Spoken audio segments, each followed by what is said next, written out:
Desensitization to violence is common for people who watch violent films. Film noir is no exception. Film noir does not have a clear definition, but is highly influenced by noir fiction. Noir fiction are fictional stories with characters who display flaws. The protagonist is imperfect, raw, and real. There is no real moral foundation. There is also oftentimes ambiguous social positions between the law and the underworld.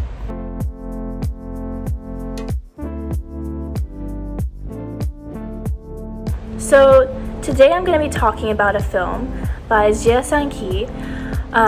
It's called A Touch of Sin, and it's a film noir that encapsulates the psyche of the underprivileged within China through an unconventional style of storytelling and a surreal style of filmmaking. So before I get into my research, I thought it would be a good idea to go over my initial reaction to this film, because my initial reaction is very different from afterwards, where I do more research on this film. The film is split into 4 distinct stories of individuals who face their own challenges: family, relationships, work, and money. And while there is a profound message that ties between all these stories, there is a ridiculous amount of violence that distracts from the deeper meaning unless you dig deeper. I was surprised by how quickly the film became gory. In the first few seconds, there was already a death. The theme of warm and reddish hues, intense lighting, and stark style of each initial scene illustrated a very grim tone. A tone that's very relevant to film noir. But I was immediately pulled in by the shock value, and being someone who is pretty sensitive and gets gripped into the atmosphere of a film, it was painful to watch and it made me uncomfortable. I soon shifted from uncomfortable to very frustrated at the overuse of death and violence. About a quarter way through the film, I was tired of seeing so many killings happen before my eyes. I initially thought to myself, I swear, they're just creating constant violence to build up to some sort of unexpected plot twist. But I was wrong. The violence never stopped and continued to occur. Sometimes I could notice that certain killings didn't make logical sense. Like, look at this scene.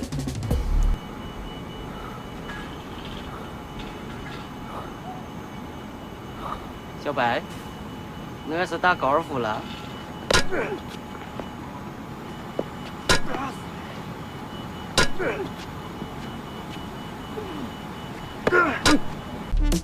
This issue made me dislike the movie even further. I wanted to truly understand, why were these decisions allowed in the film? Why did Zhangke decide to create so many death scenes? So the first time I watched the film, I was pondering about why there was so much violence, right? And I thought for a second, wait a minute, there's so much violence that maybe this is a deeper message about the desensitization of violence. There are particular scenes that don't even showcase blood, but still follow this theme. For example, the scene where a child learns from his disturbed father that gunshots are equivalent to the beautiful display of fireworks.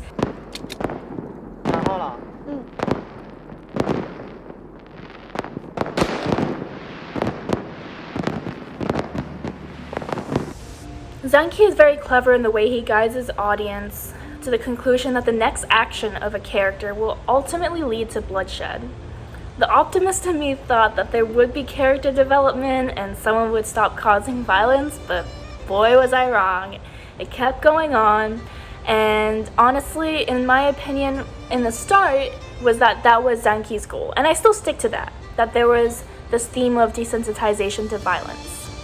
Now, after I did some research, I thought it was pretty interesting that this violence that I thought to myself when I first reviewed the film, that was mirrored back to us viewers as a metaphor for all the technology that comes to us with all the news and violence.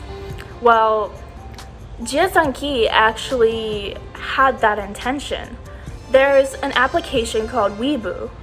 I don't know if I said that correctly, but this is how it's spelled. And essentially in China there is a lot of censorship, And basically, with this app, this is where most people in China get their social media, like news and communication with other people.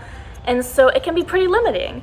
And therefore, in a way, Zhangke was trying to showcase all these social, political, economical issues in China to the audience,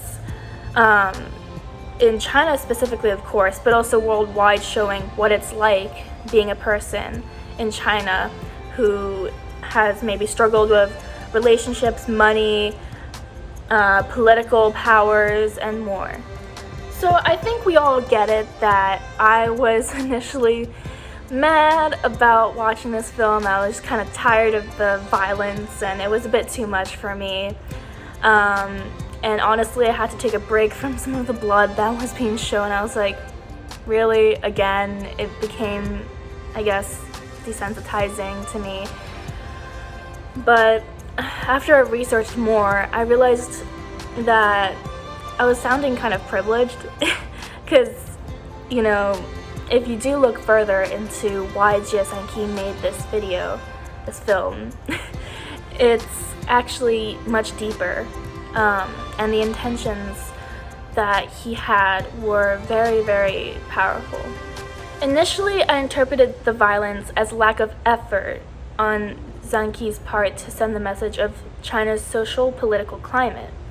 However, once I found out that he put a tremendous amount of effort into the film, my respect grew for him.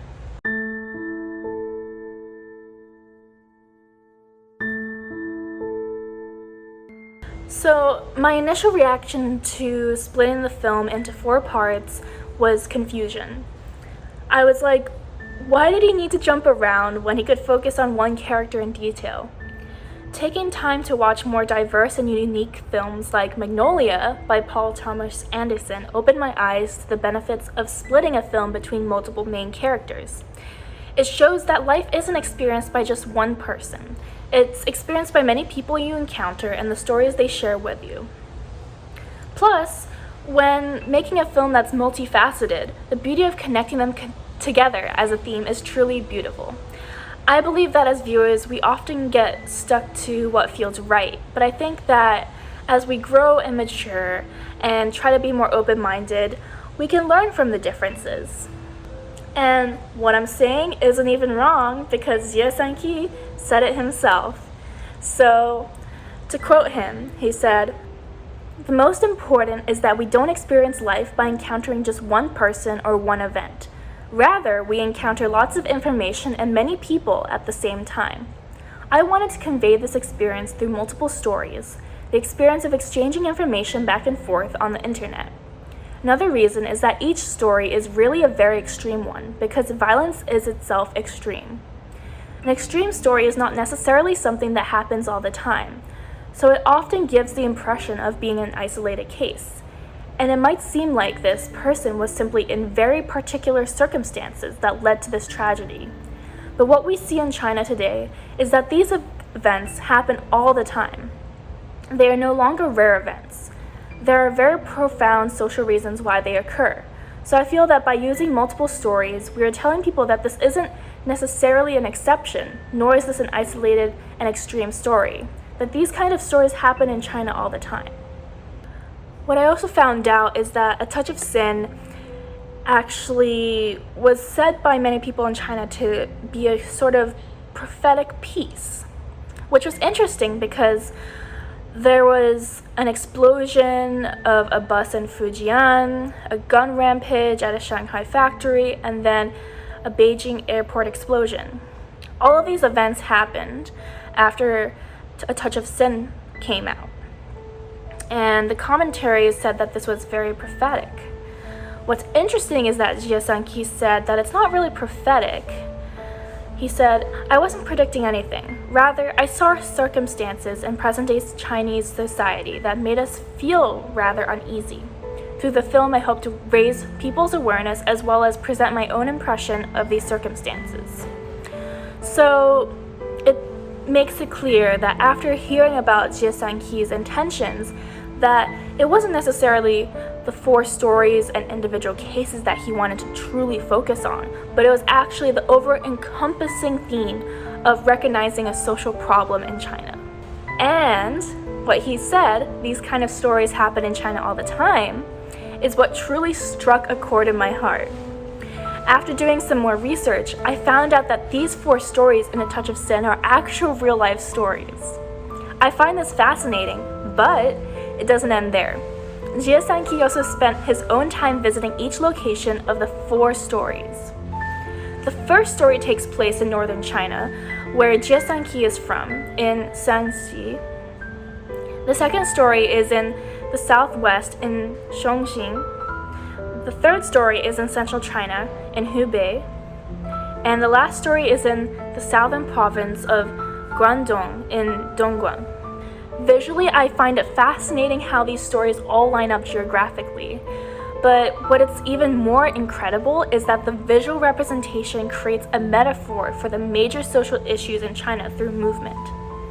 For example, the story of the young man going to the Guangdong factory for temporary work and trying to improve his life shows the external process of moving and the internal process of hope to find opportunities. This is not just in China, but overall for people who immigrate and move around to find better opportunities and a hope for a better future. Within this small-scale focus of this guy, there is a macro-scale focus that highlights the big issue at hand with the constant movement in China, the huge geographic disparity of China. China's resources are mainly in the eastern areas, which have big cities like Shanghai and Beijing and Guangzhou. Sorry if I pronounced that wrong. This very specific focus in one area in itself creates social problems. Zhangke wanted to illustrate that through the film, which I find admirable and very creative. Nonetheless, while there are many good intentions and messages that were intended for the audience to grasp, I personally believe that for an audience that isn't aware of these details, especially at first glance, will unfortunately not be able to fully understand and enjoy the film to its full potential. In the end, I praise Zhangke for creating a film on an immensely difficult issue in China and our world. He presents the 4 individuals and violent themes with creatively chosen shots, colors, and designs. Even so, I ultimately disagree with the approach Zhangke uses to send his deeper message across. The excessive use of gore will make it hard for viewers outside of China to fully grasp the intended deeper message. Personally, I did not get it at first glance. That could be more of an issue with me, but I believe that even viewers in China may not grasp the intended message if not fully educated in understanding of the history and the details plus energy and time put into this film. This could just be my privileged ass talking, but I feel like the violence could have been done in a more meaningful manner. I also personally believe that he lacked in covering the deeper identities of these 4 individuals, which I understand is hard when you're making a film with 4 main characters, but I would have liked to see more purpose with each death scene. For example, the scene of the 4th individual ending his life by jumping off a building. I thought that was pretty rushed, and being someone who is a strong advocate for mental health, I don't appreciate the abruptness of this scene, and I would have preferred a natural build-up before the suicide.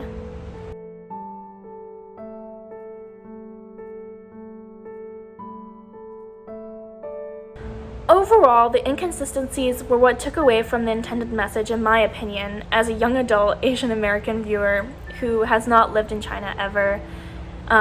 So that may bring some light as to why I feel this way towards this film, A Touch of Sin. Previously, though, when I initially watched the film, I actually wrote that I saw a lack of effort in Zhangke's part on illustrating the issues with too much violence, when it could have been done in a deeper way. Now I changed my mind. I don't see a lack of effort. I see a lot of effort. But the approach he took to send this message was not my personal favorite. There's clearly a mass audience that does enjoy his take on this intended message of mass violence. However, I want to play devil's advocate for once and say that while there is effort, the effort wasn't artistically articulated well. What do you think? Now, before I leave, I want to end with a question for all of you guys. And the question is, Can there be another way to go about this violence without desensitizing the audience and adding more depth without confusing the audience? Let me know in the comments below. Hey.